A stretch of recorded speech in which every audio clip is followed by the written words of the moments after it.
We are watching Wall Street as investors watching for progress on trade deals now digest the possibility of more tariffs. So the closing bell rang just minutes ago, the Dow down nearly 100 points.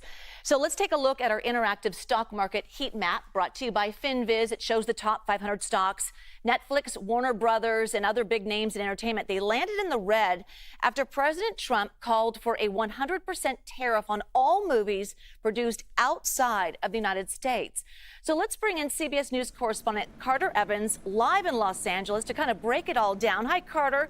What's the reaction from Hollywood to this tariff announcement? You know, it's been described as kind of a five-alarm fire in Hollywood. Everybody trying to figure out exactly what this means, because this was a pretty vague announcement. He did say 100% tariff, but on what? The revenue that the film generated, the revenue that it generated in the U.S., the revenue that it generated in other countries, the production costs. So no one's really clear on that. And also, the president has a record of going back and forth on these tariff issues. So a lot of studios right now are essentially hitting the pause button to wait and see what happens, what the president does.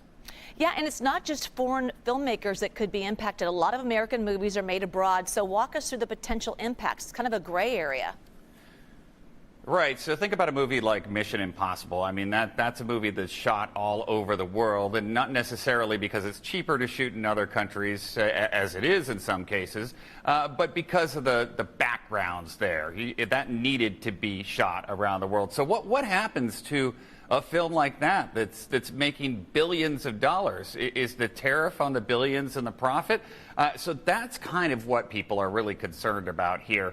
And they say, especially for the smaller films, the smaller budget films, the independent films, it's going to stifle creativity because sometimes they do want to go to the cheapest place to produce the film, so they get more bang for their buck with their limited budgets. And if they're forced to shoot in the U.S., well, that may change the plot line of some scripts, and it also may constrict the budgets even further, stifling creativity. Yeah, changing the scripts as we speak. All right, Carter Evans. Carter, thank you.